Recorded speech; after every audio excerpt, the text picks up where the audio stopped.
Alhamdulillah kita telah memasuki 10 hari terakhir di bulan Ramadan 1446 Hijrah. Bahkan di Jumat ini menjadi Jumat pertama di 10 hari terakhir di bulan Ramadan. Kita mendapati beragam informasi yang sangat penting terkait kemuliaan dan keistimewaan 10 hari terakhir di bulan Ramadan ini. Alhamdulillah di edisi kemarin kita telah ungkapkan beberapa keistimewaan dimaksud, dan hari ini kita akan coba ulas salah satu di antara keistimewaan itu tentang malam Al-Qadar, tentang Lailatul Qadar.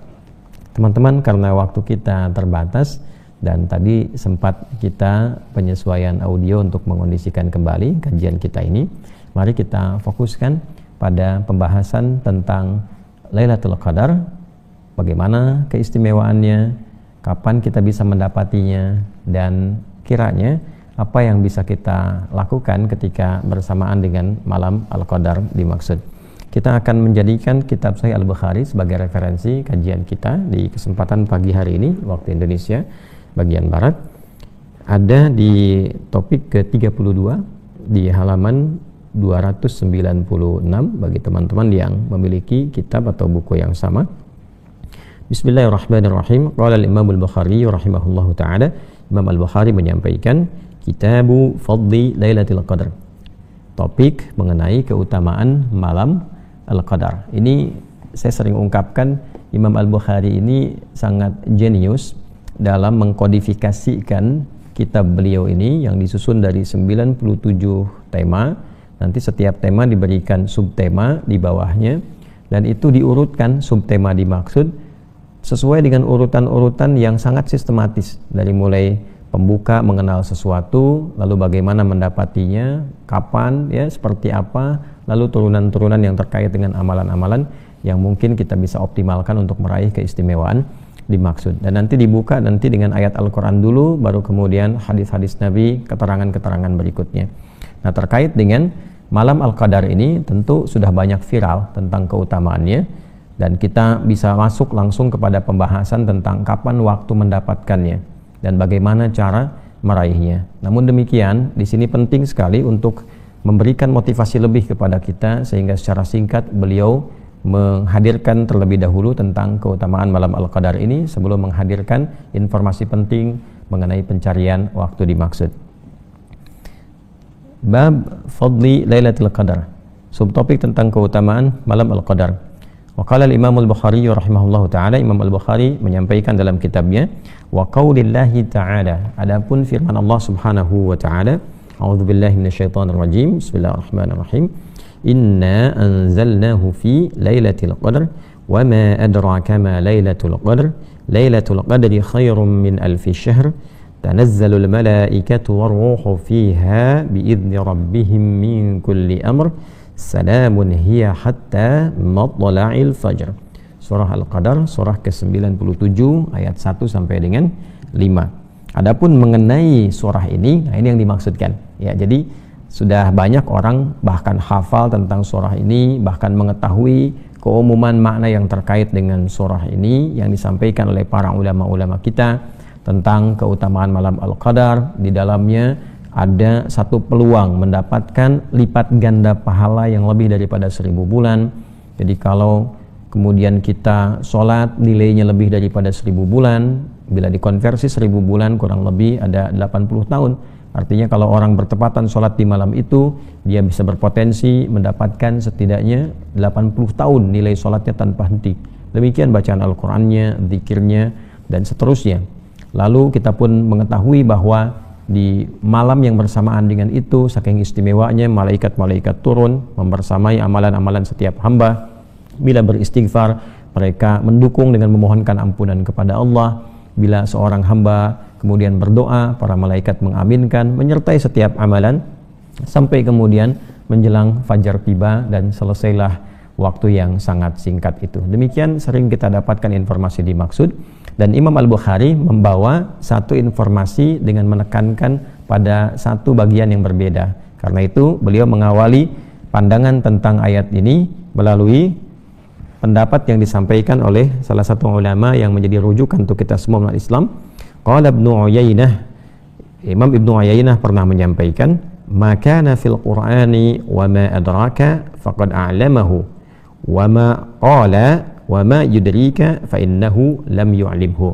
Nah, Imam Ibnu Uyainah radhiyallahu taala anhu rahimahullahu taala pernah menyampaikan, jika kita mendapati satu redaksi di dalam Al-Qur'an menggunakan kata wa ma adraka, maka hal tersebut adalah hal yang telah diuraikan oleh Allah dengan sangat jelas, telah diketahui kemudian disampaikan.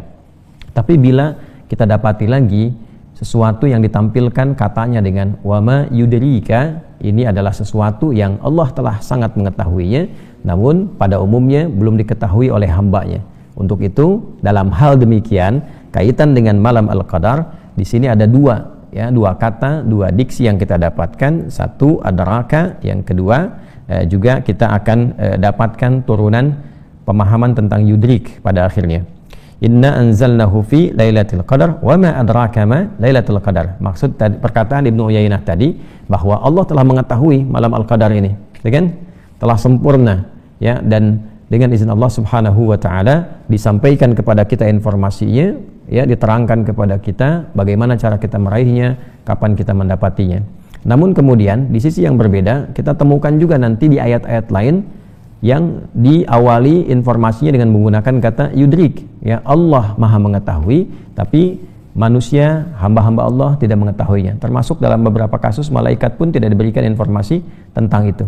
Ya, ini ada hikmah untuk menunjukkan hak prerogatif Allah di dalamnya. Seperti tentang kiamat misalnya, wa ma yudrika la'alla as-sa'ata takunu qariba, dan yang bagaimana pendapatmu, apa yang engkau ketahui tentang kiamat yang engkau tidak tahu sama sekali, bagaimana jika kemudian itu terjadi tiba-tiba, ya. Karena itu dalam hal yang terkait dengan yudrika, kita diminta oleh Allah Subhanahu wa taala untuk tidak memikirkan waktunya, tapi menyiapkan kondisi kita supaya kapanpun terjadi waktunya kita telah siap memiliki bekal yang baik. Sebaliknya, kalau dibuka dengan adrak, itu artinya diberikan informasinya, disampaikan turunan penjelasannya, supaya dengan itu kita mencari waktu itu untuk mendapatkan keutamaannya. Paham maksudnya, ya? Ya, karena di sini syarahnya tidak diurai, jadi harus kita mengerti dulu apa yang dimaksudkan, baru kemudian masuk kepada inti pembahasan yang akan kita kaji. Ya, jadi sekali lagi saya simpulkan, Ibnu Uyainah rahimahullahu taala memberikan gambaran kalau adrak, ya, di Quran ada menemukan kata adrak, itu artinya informasi yang disampaikan telah Allah ketahui sepenuhnya karena Allah memiliki sifat maha mengetahui, dan diberikan oleh Allah Subhanahu wa taala turunan penjelasan dari pengetahuan itu supaya kita mencari keistimewaan yang terkait dengan informasi itu. Apakah waktunya, apakah caranya, apakah tempatnya, bagaimana meraihnya, dan sebagainya. Namun demikian, bila kita mendapati kata yudrik, itu artinya Allah Subhanahu wa taala maha mengetahui segalanya.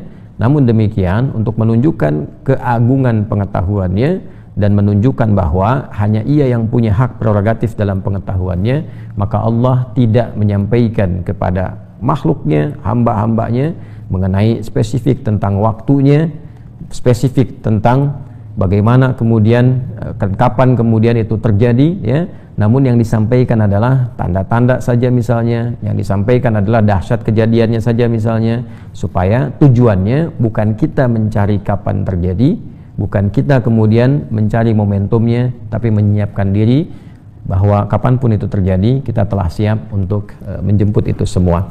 Ya, itu tadi saya contohkan, dan di kasus ini, dalam hal ini tentang malam al-qadar itu menggunakan kata adrak, bukan menggunakan kata yudrik. Ketika menggunakan kata adrak artinya apa?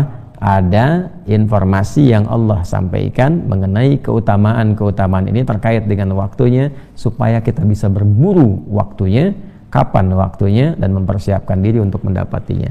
Nah, dari sinilah saya katakan tadi di awal, Imam Al-Bukhari sangat jenius tentang ini, karena memulai dengan ayat Quran, memulai dengan pendapat para ulama tentang menafsirkan ayat mengenai petunjuk untuk mencari waktu malam Al-Qadar, lalu dengan itu baru kemudian masuk kepada pencarian waktunya. Sangat jelas ya teman-teman sekalian. Baik, sebelum kita urai ke hadis teman-teman sekalian, ada satu bagian hal yang sangat penting terkait dengan malam Al-Qadar ini yang telah kita garis bawahi mengenai keutamaannya. Tadi disebutkan satu-satu, keutamaan pahala, malaikat turun menyertai setiap zikir, Namun di antara sekian banyak keutamaan dimaksud, ada satu yang dipilih oleh Al-Imam Al-Bukhari, dan ini menjadi bagian terpenting pilihan ini dari hadis Nabi sallallahu alaihi wasallam, karena ketika ditekankan oleh Nabi sallallahu alaihi wasallam tentang pilihan yang satu ini, karena otoritas Nabi sebagai pensyarah Al-Quran, penjelas Al-Quran, maka pilihan satu ini menjadi fokus yang paling utama. Ya, maksudnya begini, kalau kita qadarullah mendapati malam Al-Qadar ini, maka prioritaskan yang paling utama ini, baru yang lainnya kemudian disusulkan, ya. Karena ketika yang pertama ini dapat, maka yang lainnya pun kemuliaannya setidaknya akan mengikuti. Ya, apa itu? Mari kita simak. Bismillahirrahmanirrahim. Qala al-Imam al-Bukhari rahimahullahu taala, haddatsana Ali ibnu Abdullah, haddatsana Sufyan qala hafidnahu wa innama hafidha min az-Zuhri an Abi Salamah an Abi Hurairah radhiyallahu taala anhu anin Nabi sallallahu alaihi wasallam. Tadi saya sampaikan urutan sanad dan telah saya jelaskan di pertemuan sebelumnya, jadi tidak perlu saya panjang dan perjelas kembali. Intinya informasi ini tersambung pada Nabi sallallahu alaihi wasallam. Beliau menyampaikan, man shama ramadhana imanan wa ihtisaban ghufira lahu ma taqaddama min dhanbihi wa man qama lailatul qadri, ingat ya, wa man qama lailatal qadri ya imanan wa ihtisaban ghufira lahu ma taqaddama min dhanbihi. Kita tegaskan kembali di paragraf yang kedua, wa man qama lailatal qadri imanan wa ihtisaba ghufira lahu ma taqaddama min dhanbi. Nah, teman-teman, di sini ada bagian yang sangat penting. Nabi mengatakan, siapapun yang menunaikan puasa Ramadan, ingat puasa Ramadan yang disertai dengan keimanan yang kuat kepada Allah tanpa dia ragu, disertai dengan ketulusan mengerjakannya karena Allah dan mengevaluasi dirinya sehingga tampil bisa lebih baik, maka ada potensi diampuni ia dari seluruh dosa yang pernah ia kerjakan. Lalu bagian kedua yang tadi kita highlight, waman qama, dan siapapun yang menunaikan qiyam, bangun menunaikan sholat, apakah itu tarawih, apakah itu tahajud, Ramadhana, kan di riwayat lain di waktu Ramadan. Sedangkan di hadis ini Lailatul Qadri, ini poinnya. Ya, jadi yang pertama tadi saya sebutkan dulu riwayat lain Ramadhana menunjukkan spesifik waktunya Ramadan, bukan di malam-malam lain. Jadi memang ada satu bagian di malamnya Ramadan, bukan malam yang lain, satu hal yang sangat istimewa, yang tidak sama dengan malam-malam yang lainnya. Dan di malam itulah ibadah spesifiknya itu disebutkan oleh Nabi, wa man qama Lailatul Qadri, salat. Ya, saya ulangi, salat. Jadi kalau kita bisa optimalkan walaupun hanya 2 rakaat salat, mungkin bisa kita berzikir, ya, mungkin kita bisa baca Al-Qur'an, itu bagus seluruhnya. Tapi ada prioritas yang ditempatkan di sini oleh Nabi sallallahu alaihi wasallam, yaitu salat. Nah, mengapa salat? Ketika kita riset di dalam Al-Qur'an, di antara bentuk zikir tertinggi yang mengcover, yang mencakup seluruh zikir-zikir yang lain pada umumnya, itu adalah salat. Ya, misal kita membaca istighfar, kita kemudian berzikir, bertasbih kepada Allah, bertahmid kepada Allah, bertakbir kepada Allah, kita berdoa, ya, kita baca Al-Quran, itu semua zikir. Kita semua zikir. Ya, fa idza qadaytumus salata fadhkurullaha qiyaman wa qu'udan wa 'ala junubikum. Quran surah keempat ayat 103. Ba'da salat kita berzikir, itu kan? Baca Quran itu zikir. Quran surah ke-15 ayat ke-9. Inna nahnu nazzalna dzikra wa inna lahu lahafizun. Kemudian menghafal Quran itu juga zikir. Walaqad yassarnal Qur'ana lidzikri fahal mim muddakir. Kemudian kita berdoa itu juga zikir. Ya, wadhkur rabbaka fi nafsika tadarruan wa khifatan wa dunal jahri minal qaul. Quran surah 7 ayat 205. Itu semua zikir. Dan keseluruhannya kalau kita lihat dengan baik, itu kita dapatkan dalam salat. Takbir ada dalam salat. Istighfar ada dalam salat. Ketika ruku ada istighfar, sujud ada istighfar. Ketika duduk di antara 2 sujud, kalimat pertamanya Rabbighfirli, itu istighfar. Ya, tasbih ada. Ya, kemudian dalam ruku, dalam sujud. Apalagi kita tahmid ada dalam Al-Fatihah, kita temukan. Dalam i'tidal kita temukan, gitu kan? Kemudian doa hampir seluruhnya baca yang kita utamakan dalam salat itu doa. Karena itu salat disebut dengan doa secara bahasa. Jadi mengapa salat diutamakan di sini disebut di hadis Nabi? Karena salat itu mencakup bagian seluruh amal-amal secara umum yang kita kerjakan dalam kehidupan kita secara ritual. Ini bagian utamanya. Kemudian imanan wa ihtisaba dilakukan dengan imannya kepada Allah, yakin tanpa ragu, wahtisaban, dia ikhlas tunaikan karena Allah dan berupaya memperbaiki dirinya. Ini poinnya. Berupaya memperbaiki dirinya. Jadi di sini bukan sekedar dia tunaikan sholat. Ya, sholatnya dia kerjakan karena Allah, ikhlas. Lalu setiap bagian dari sholat dia jadikan dengan kekhusyuannya untuk mengoreksi dirinya. Dia pahami tentang ruku, dia pahami tentang sujud, dia berdoa yang baik. Ya, apa di antara doanya pernah ditalkinkan oleh Nabi sallallahu alaihi wasallam kepada Sayyidah Aisyah radhiyallahu taala anha. Itu kan di antara doa yang paling populer, Allahumma innaka afuwun tuhibbul afwa fa'fu anni. Ya Allah, Engkau yang sangat pemaaf, Engkau yang sangat pengampun dan Engkau mencintai sifat-sifat pemaafan dan ampunan itu, maka dengan segala keagunganmu, dengan segala sifat-sifat mulia itu, ampuni aku, maafkan segala kesalahan-kesalahanku. Nah, jadi yang diutamakan di sini teman-teman, kalau memang kita merasakan ada getaran tentang malam itu, maka optimalkan sholat dan fokuskan pada satu bagian di situ, yaitu khususnya permohonan ampunan Allah Subhanahu wa taala. Itu poinnya, permohonan ampunan Allah Subhanahu wa taala. Jadi kalau seseorang hamba sudah diampuni oleh Allah, ya, itu semua yang lain kemuliaan akan ikut. Ya, karena itu di ujungnya, di ujung hadis ini, ghufira lahu ma taqaddama min dhanbi. Man qama lailatal qadri imanan wa ihtisaba, ghufira lahu ma taqaddama min dhanbi. Siapa yang bisa bangun di malam Al-Qadar, menunaikan salat, dia tunaikan khusyuk karena Allah, karena imannya, dia berupaya mengevaluasi dirinya, maka berpotensi diampuni seluruh dosa yang pernah ia kerjakan dalam hidupnya. Nah, jadi kalau bersamaan sekali lagi dengan malam itu, optimalkan salat dan optimalkan istighfar. Optimalkan istighfar supaya Allah ampuni dosanya. Kalau sudah diampuni dosa, maka di surat Nuh, ya, Allah Subhanahu wa taala menegaskan dalam Al-Qur'an, faqultu astaghfiru rabbakum innahu kana ghaffara. Nabi Nuh mengatakan kepada umatnya, ayo minta ampun sama Allah. Ya, sesungguhnya Allah menegaskan, Ia Maha Pemberi ampunan.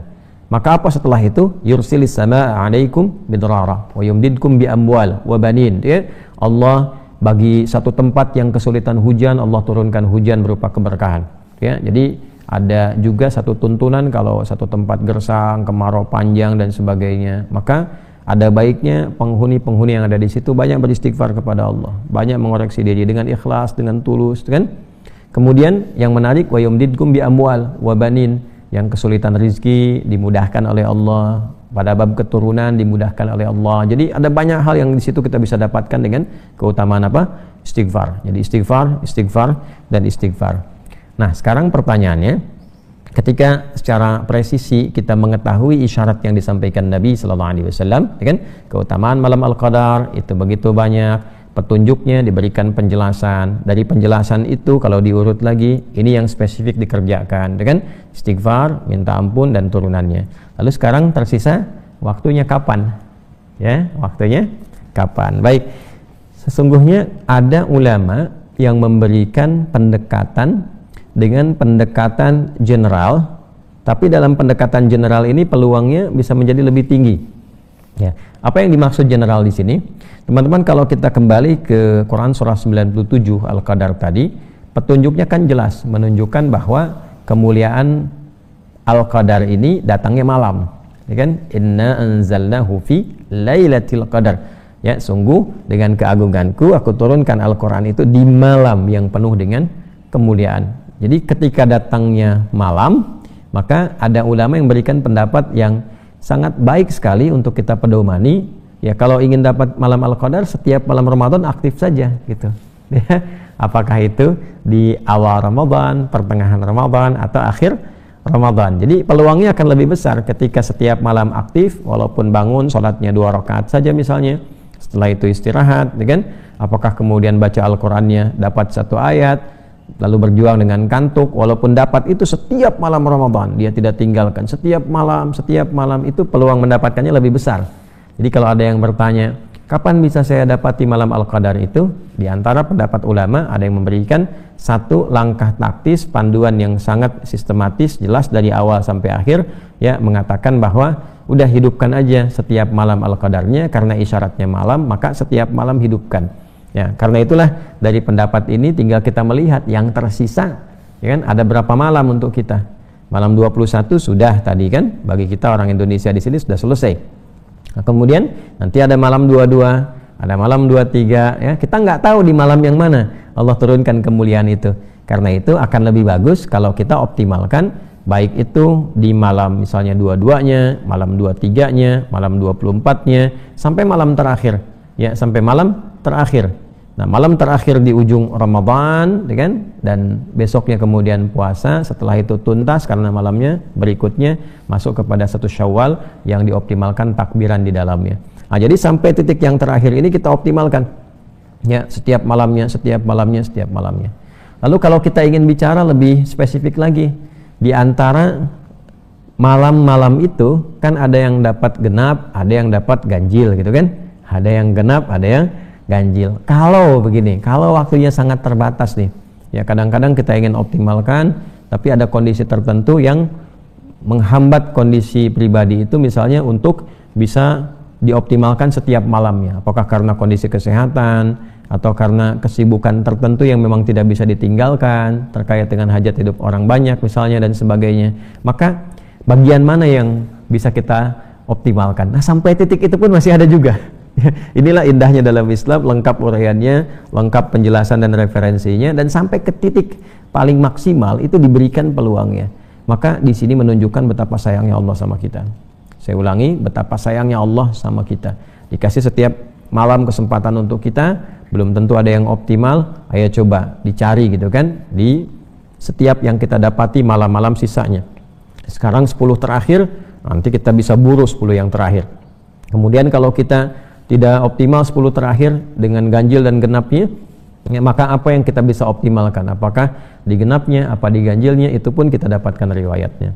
Nah, untuk menguatkan itu tidak bisa kita punya pendapat pribadi. Kita harus kembali kepada keterangan Nabi Sallallahu Alaihi Wasallam, karena beliaulah yang punya otoritatif untuk menerangkan ini. Ya, otoritasnya ada di Nabi dan beliau paling otoritatif untuk menerangkan itu semua. Karena itulah kemudian Imam Al-Bukhari meneruskan subtopik yang kedua berikutnya. Nah, ini jadi saya mengurai kejeniusan Imam Al-Bukhari dengan menerangkan sistematika ini supaya kita menyadari ulama dulu tuh kalau bikin sesuatu tuh terukur gitu ya. Ini menunjukkan juga jalan pikirannya itu ya sehat, ya sangat sistematis, dan pasti hidupnya juga itu sangat terukur. Babul timasi Lailatul Qadri fi sab'il awakhir. Ya. Subtopik tentang meraba-raba. Nah, ya, meraba-raba malam Al-Qadar di 7 hari terakhir Ramadan. Jadi nanti babnya, ya, kalau ada kesibukan nggak sempet ini, nanti ada riwayat nih tentang 7 hari terakhir. Kan kadang-kadang di awal belum fokus kan, baru semangat dulu, tengah-tengah ya terjadi kemajuan, sapnya maju tuh di masjid-masjid mulai menurun jamaah kan, karena siap-siap cari tiket, siap mudik gitu kan dan sebagainya. Nah, maka kalau dapat pas kesempatan mudiknya di awal, langsung ada di rumah, nah, bisa ambil posisi tertentu untuk fokus dapatkan malam Al-Qadar walaupun di 7 hari sisanya. Bagaimana keterangan tentang itu? Dasarnya apa? Nah, ini bab tentang meraba-raba, bab tentang merasakan, kan? Bab untuk mencari, ya, malam Al-Qadar itu di 7 hari terakhir Ramadan. Dalilnya apa? Di sini di Al-Bukhari nomor hadis 2015. Qala al-Imam Al-Bukhari rahimahullahu taala, haddatsana Abdullah bin Yusuf akhbarana Malik an Nafi' an Ibnu Umar radhiyallahu taala anhuma. Ini riwayatnya sampai ke Ibnu Umar. Ibnu Umar itu Abdullah bin Umar, namanya Abdullah, anaknya Umar bin Khattab radhiyallahu taala anhuma. Anna rijalan min ashabin Nabi sallallahu alaihi wasallam uru Lailatul Qadri fil manam fi sab'il awakhir. Ya, bahwa sekelompok sahabat Nabi sallallahu alaihi wasallam diperlihatkan oleh Allah malam Al-Qadar dalam mimpi mereka pada 7 hari terakhir Ramadan. Ya, 7 hari terakhir Ramadan. Jadi nanti di akhir kita coba uraikan 7 hari itu maksudnya dari mana ngitungnya gitu kan. Faqala Rasulullah sallallahu alaihi wasallam, maka ketika itu disampaikan kepada Rasulullah sallallahu alaihi wasallam, dikomentarilah ya oleh Nabi sallallahu alaihi wasallam. Nah, ini teman-teman sekalian, hal yang sangat menarik dalam Islam itu selalu ada konfirmasi ya terkait dengan satu ibadah, kemuliaan ibadah, tuntunan ibadah, sehingga tidak membuka peluang untuk kreativitas yang muncul dari setiap orang muslim misalnya untuk menunaikan satu ibadah tertentu atau mengejar keutamaan ibadah tertentu kecuali disandarkan pada dalil.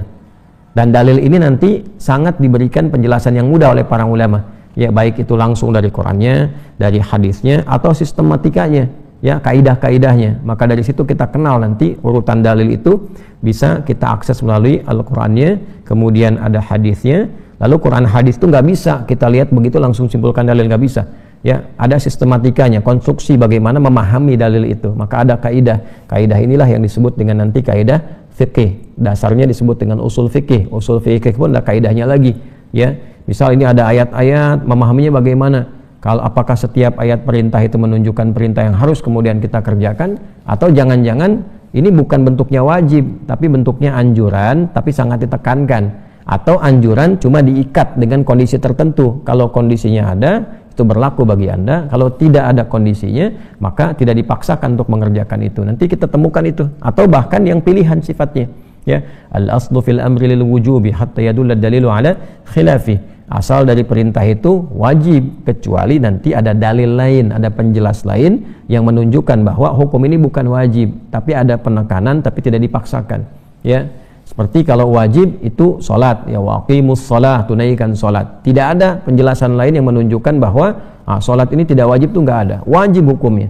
Wajib hukumnya. Dalam keadaan apa kita tunaikan? Baik berdiri, apakah kemudian duduk, nggak bisa berdiri duduk, nggak bisa duduk berbaring, baru ada turunan-turunannya, ya kan? Nah, hal lain tentang makan misalnya, itu menggunakan kata perintah. Ya ayyuhan nasu kulu mimma fil ardi halalan thayyibah. Hai semua manusia, makanlah, ya. Nah, apakah di Al-Baqarah misalnya di sini ayat 168 ini hukumnya wajib? Ya, harus makan. Kalau enggak dosa, itu kan? Wajib itu kalau enggak dikerjakan kan dosa, gitu kan? Apakah bentuknya pilihan? Nah, mana ikatannya di sini? Oh, ternyata di ayat makan ini sifatnya menunjukkan bentuk penekanan yang kuat, bukan dalam konteks wajibnya menuntut dosa atau pahala, yang kalau makan berpahala, kalau tidak makan berdosa, ya kan? Nah, ini kan jadi masalah, gitu kan? Tapi ini menjadi kebutuhan pokok bagi setiap manusia, ditekankan oleh Al-Quran, tapi sifatnya di situ ada pilihan sesuai dengan hajat kebutuhan kita. Nah, nanti babnya sangat luas sekali teman-teman sekalian. Nah, kembali ke sini yang tadi kita uraikan, bahwa dalam konteks kita melihat ini bagaimana kemudian relasi sahabat dengan penetapan Nabi sallallahu alaihi wasallam. Nah, para sahabat ini ketika mendapati keadaan demikian dikonsultasikan ke Nabi, ya Rasulullah, ini kami mimpinya sama semua nih, ya. Si fulan mimpi ini, si fulan mimpi ini di waktu yang serupa, gitu kan? Mimpi ditampakkan, dikonsultasikan pada Nabi sallallahu alaihi wasallam untuk minta pendapat pada Nabi apakah ini benar atau tidak, apakah ini sesuai atau tidak. Nah, itulah kalau kita memahami sesuatu dalam hadis, dalam ayat, jangan langsung disimpulkan dengan pikiran kita hukumnya begini, itu nggak boleh, ya. Dikembalikan, ya, bagaimana petunjuk yang disampaikan oleh Nabi dari Al-Quran seperti apa, dari hadis bagaimana. Nah, untuk mengetahui membaca petunjuk Nabi itu nggak bisa juga kita ngakses lihat hadis langsung paham begitu, nggak bisa. Jalurnya lewat ulama, ya, karena hadis Al-Quran apalagi itu dengan talaki sifat ilmunya. Nah, talaki itu setiap generasi mendapatkan ilmu begini, mendapatkan ilmu begini, keterangannya sama semua tuh, ya, itu disebut sanad namanya, disebut sanad. Nah, ini yang terjaga. Jadi nggak bisa orang lihat hadis begini langsung disimpulkan maknanya begini, tidak. Diketahui dulu ini sebab urutnya bagaimana, kejadian ini seperti apa, ya, gambarannya kenapa menggunakan bahasa ini, petunjuknya kemana. Jadi nggak semudah kita melihat langsung kita dalilnya begini, nggak bisa begitu. Konstruksi dalil itu seperti apa? Nah, nanti ulama-ulama yang sudah matang di bidangnya ada kualifikasi, ya. Ini kalau baru mengajak dai, kalau menyampaikan mubaligh, ya. Kalau sudah paham hukum itu ada alim. Kalau sudah mengerti konstruksi fikih disebut faqih. Kalau sudah memberi fatwa, nah, kalau fatwa ini dia nggak banyak dalil, menyampaikan kalimat, ya, udah hukumnya begini karena ini manusia dalil, namanya mufti. Kalau terikat dengan pelaksanaan namanya apa? Qadhi. Baik, ini penting, mohon maaf saya agak uraikan panjang di bagian ini karena beberapa masa akan ditemukan kadang-kadang orang berpendapat langsung dalilnya ini, dalilnya ini. Nah, sementara konstruksi ulama itu nggak dibaca bagaimana memahami dalil dimaksudkan. Ya, nanti ada pelajaran-pelajaran tersendiri bagi orang-orang yang belajar di jurusan itu, pasti memahami, ya, apa yang kita uraikan. Kemudian apa komentar Nabi SAW ketika disampaikan tentang hal demikian? Maka faqala Rasulullah SAW, Nabi SAW kemudian menjawab, ara ru'yakum qad tawata'at fi sab'il awakhir. Ara, aku memandang, kan? Ru'yakum, mimpi kalian itu qad tawata'at fi sab'il awakhir. Ya, tepat telah sesuai mendapati malam Al-Qadar itu di 7 hari terakhir Ramadan. Jadi ini satu riwayat yang menunjukkan bahwa malam Al-Qadar itu pernah turun di 7 terakhir Ramadan. Jelas ya? Jadi ini satu riwayat yang menunjukkan bahwa malam Al-Qadar pernah turun di 7 malam terakhir Ramadan. Tapi bukan ingin menunjukkan bahwa waktunya spesifik di 7 terakhir itu, tidak. Pernah turun di situ, di waktu itu. Ya, maka faman kana mutaharriha falyataharraha fi sab'il awakhir. Nah, ini poinnya.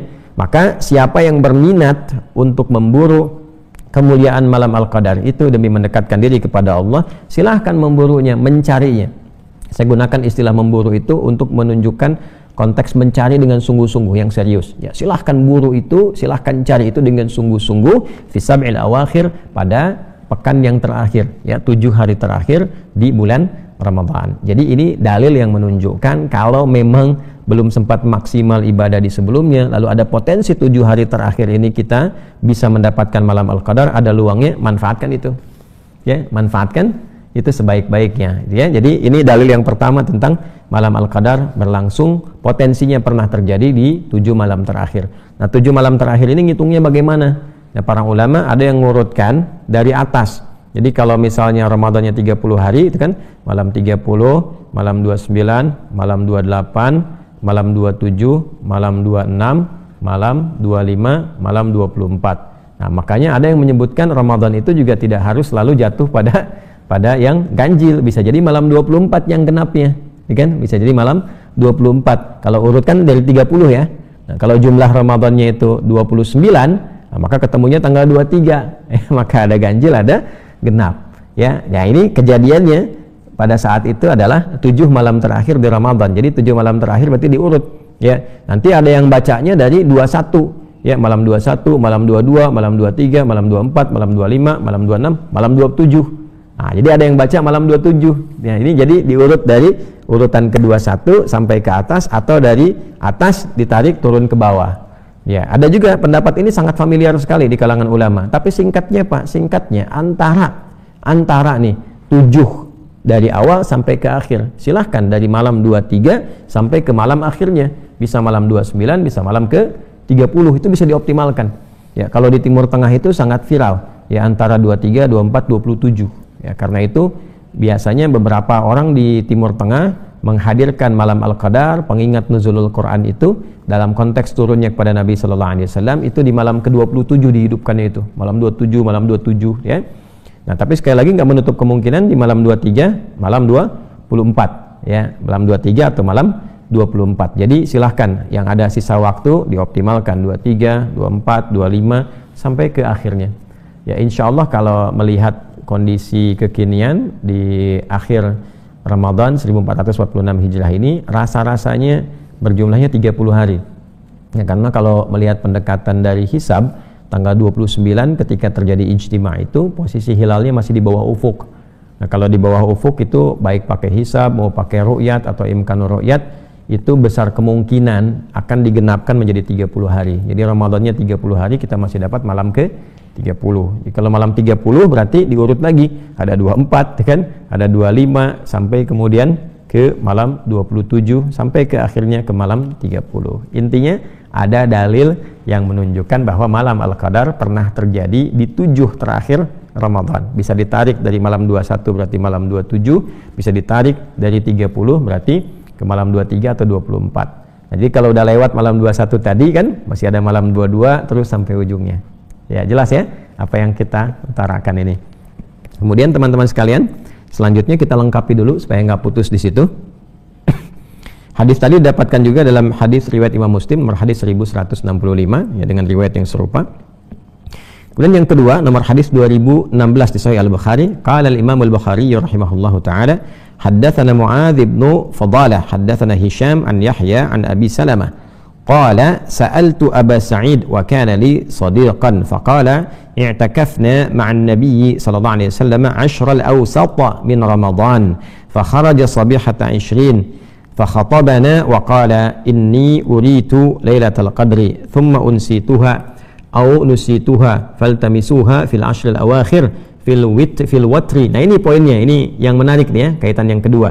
Wa inni ra'aitu anni asjudu fi ma'in wa tinin faman kana i'takafa ma'a Rasulillah sallallahu alaihi wasallam falyarji'. Faraja'na wa ma nara fis sama' qaz'atan فجاءت سحابة فمطرت حتى سأل سقف المسجد وكان من جليد النخل وأقيمت الصلاة فرأيت رسول الله صلى الله عليه وسلم يسجد في الماء والطين حتى رأيت أثر الطين في جبهتي. Allahu Akbar. Nah ini yang kedua. Jadi ini pun ada beberapa sahabat Nabi Sallallahu Alaihi Wasallam yang i'tikaf dengan Nabi Sallallahu Alaihi Wasallam, beriktikaf dengan Nabi Sallallahu Alaihi Wasallam.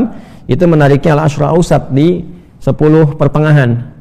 Nah, di sini ada pendapat lagi yang ulama mengenai i'tikaf, nanti kita bahas setelah ini materi i'tikaf. Itu tidak hanya bisa dilakukan di akhir Ramadan. Ya, biasanya orang di akhir itu optimalisasinya ada tujuan untuk memanfaatkan sisa Ramadan, mengejar malam Al-Qadar, kan meningkatkan perbaikan diri. Tapi sesungguhnya i'tikaf terbuka dari awal Ramadan, tengah Ramadan sampai puncaknya akhir Ramadan. Nah, ini keterangan tentang i'tikaf di pertengahan Ramadan. Jadi dari 11 sampai dengan 20 begitu ya. Nah kemudian fakharaja sabihata 20 fakhatabana. Jadi ketika selesai kemudian di pertengahan itu ya, dalam i'tikaf itu tiba kemudian ini disampaikan informasi dari Nabi sallallahu alaihi wasallam di ke hari ke-20 pagi ya. Nabi sallallahu alaihi wasallam kemudian menyampaikan inni uritu lailatul qadri thumma unsituha aw nusituha. Jadi aku ditampakkan dalam mimpi itu datangnya malam Al-Qadar ya, tapi Allah Subhanahu wa taala memberikan lupa ya tentang waktunya. Ya, memberikan lupa waktunya. Nah, ini hikmahnya juga supaya nanti umatnya Nabi Muhammad sallallahu alaihi wasallam memosisikan setiap malam Ramadan itu penting. Ya, nanti kalau diberitahu misalnya lewat Nabi, wah ini harinya ini. Ya, begitu diberitahu harinya, orang akan fokus ke hari itu aja. Ya. Misal diberitahu malam 27 gitu kan, wah malam satunya nggak ada yang ibadah optimal, malam 2-nya nggak ada yang semangat, karena tahu udah malam 27 aja. Toh itu kan dilipat gandakan sampai 1000 bulan gitu kan, 80 tahun. Jadi bisa nutup yang sebelumnya, kan kesimpulannya bisa keliru. Karena itulah kemudian Nabi SAW ditampakkan malam Al-Qadar, suasananya, keindahannya dan sebagainya. Ya, termasuk kemudian keadaan waktu, cuman terkait dengan waktu itu ya thumma unsituha nusituha. Lalu Allah Subhanahu wa taala menutup waktu itu dari Nabi sallallahu alaihi wasallam supaya Nabi bisa memotivasi umatnya mencari dan merasakan Al-Qadar itu di setiap malam Ramadan. Lalu Nabi mengatakan faltamisuha fil ashril awakhir fil watri, maka silahkan engkau rasakanlah, burulah, carilah itu di 10 malam terakhir. Nah, jadi hadis yang pertama tadi menunjukkan 7, yang kedua menunjukkan 10. Jadi ketika para sahabat i'tikaf sampai pertengahan, terus Nabi keluar pagi-paginya menyampaikan bahwa ini aku ditunjukkan oleh Allah Subhanahu wa taala itu malam Al-Qadar, ya kan? Jadi artinya apa? Para sahabat berburu juga keutamaan malam ini sejak pertengahan Ramadan. Ya, tadi saya katakan di awal para ulama menyimpulkan bahwa bagusnya hidupkan setiap malamnya, malam awalnya, malam tengahnya, malam akhirnya. Nah, ketika beriktikaf bersama Nabi di pertengahan Ramadan itu, hari ke-20 pagi kemudian Nabi sallallahu alaihi wasallam tiba-tiba memberi arahan, beliau menyampaikan, aku diperlihatkan oleh Allah Subhanahu wa taala malam Al-Qadar, tapi waktunya dibuat lupa, ya, dihilangkan dari ingatan Nabi sallallahu alaihi wasallam. Faltamisuha, maka silahkan itu buru, rasakan, cek ya, fil ashril awakhir, diraba-raba di 10 malam terakhir. Fil watri, khususnya pada yang ganjil. Khususnya pada yang apa? Ganjil. Nah, ini seperti konstruksi tadi yang saya sampaikan ya, bahwa kalau nggak bisa 7, ada yang luas di 10 ya. 7 dimulai kan nanti 23, 24 kan. Nah, malam ini masih 22. Berarti ada kita dapatkan peluang ini di malam 22, tadi malam 21. Nah, disinilah kemudian 10 malam terakhir sering disebutkan. 10 malam terakhir kita buru. Dasarnya apa? Hadis ini. Ya kan? Nah, spesifik di apa? Di waktu-waktu yang ganjilnya. Tapi sekali lagi, Nabi memberikan penekanan, tapi juga tidak menutup peluang di malam-malam genap. Karena bahasanya faltamisuha, gitu kan? Faltamis itu rasakan, coba rasakan. Ya, silahkan berikan prioritas, tapi juga tidak meninggalkan di malam apanya? Malam genapnya. Boleh jadi yang genapnya diturunkan juga, gitu kan? Nah, atau yang kedua, boleh jadi penyebutan ganjil ini untuk menyebutkan perbedaan waktu. Ya, mungkin di satu tempat 30 hari. Tempat lain bisa 29. Ya, kita aja di Asia Tenggara, Indonesia mulai tanggal 1. Ramadannya bersamaan dengan 1 Maret kan, di hari Sabtu. Tapi negara-negara tetangga di Singapura, di Brunei, ya, dan sebagian negara tetangga yang lain, mereka memulai di hari kedua. Otomatis Ramadannya pasti 29, nggak mungkin 30 juga, ya, pasti 29. Jadi kalau sudah 29 dan 30 ada perbedaan waktu, artinya apa? Ya, setiap malam itu bisa jadi ganjil. Bagi kita tadi malam kan 21, ya kan? Teman-teman yang di Malaysia, di Brunei, kemudian di dekat-dekat wilayah Singapura, gitu kan? Yang masuk di Mabim situ kan? Ya, Malaysia, Brunei Darussalam, kemudian Indonesia, Singapura, ada juga wilayah yang lainnya sekitarannya. Nah, itu otomatis kita akan dapatkan situasinya kalau kita 30 saat ini, mereka 29, kita baru tadi malam 21, mungkin tempat lain baru 20. Jadi setiap tempat itu berpotensi mengalami kemuliaan. Ya, jadi jangan tinggalkan genap dan ganjilnya. Wa inni ra'aitu anni asjudu fi ma'in wa tinin faman kana i'takafa ma Rasulullah sallallahu alaihi wasallam falyarji'. Maka ditunjukkan bahwa Nabi sallallahu alaihi wasallam itu ketika bermimpi waktunya dibuat lupa tapi diberi tanda. Ya, tandanya apa? Tandanya ketika beliau bangkit dari sujud itu di kening beliau itu ada bekas tanah, gitu kan? Tanah yang masih berair, tanah yang masih berair gitu. Nah, ini tanda yang sangat menarik. Maka dihimbau kepada orang-orang yang beriktikaf bersama Nabi sallallahu alaihi wasallam hendaknya kembali dulu, ya, kembali dulu. Maksudnya apa? Hidupkan lagi iktikafnya. Ya, jangan langsung pulang ke rumah dulu, iktikaf lagi, hidupkan lagi, coba cari sampai menemukan tanda itu. Faraja'na wa ma nara fis sama'i qaza'atan. Ya, maka kami pun kembali gitu kan, sehingga saat kami hampir melihat ada pelangi, qaza'ah itu pelangi, faja'at sahabatun famatarat. Tapi tiba kemudian datang awan membawa hujan, lalu terjadilah hujan. Ya. Hatta sala saqful masjid. Sampai kemudian menimpa ke atap masjid, ya. Dan kita ketahui teman-teman, atapnya masjid di era Nabi kan gak seperti penggunaannya seperti sekarang, ada genteng itu kan, terus yang macam-macam atapnya, ada juga ya menggunakan internet, ada juga menggunakan macam-macam yang kira-kira bisa menutup, yang kalau hujan nggak masuk, intinya begitulah kan.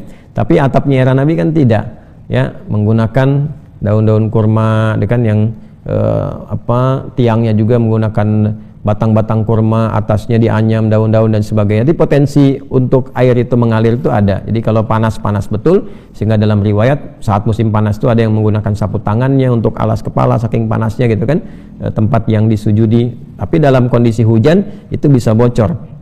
Nah, sehingga ketika mengenai atap bagian masjid, wa kana min jaridin nakhli, nah ini ya ada dari pelepah-pelepah kurma seperti yang tadi saya sebutkan, ya, pelepah-pelepah kurma.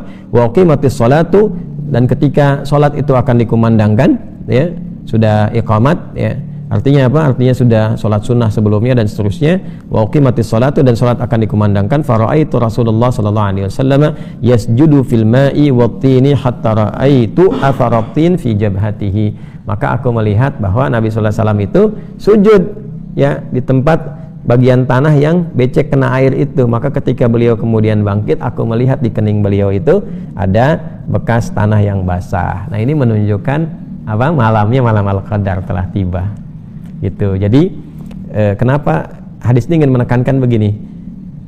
Kalimat yang disampaikan oleh Nabi menggunakan faltamisuha, berbululah, kejarlah, rasakanlah gitu kan. Jangan sampai hilang kesempatan, maksudnya itu. Buru malamnya. Jangan sampai baru nyadar paginya. Nah, itu ya.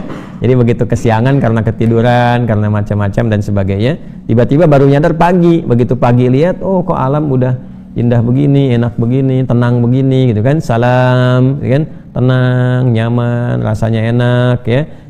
Ya hatta matla'il fajr, berlangsung itu sampai dengan awal fajar. Begitu sudah selesai, sudah hilang malam Al-Qadarnya, baru kerasa nikmat dan sebagainya. Ternyata udah lewat gitu.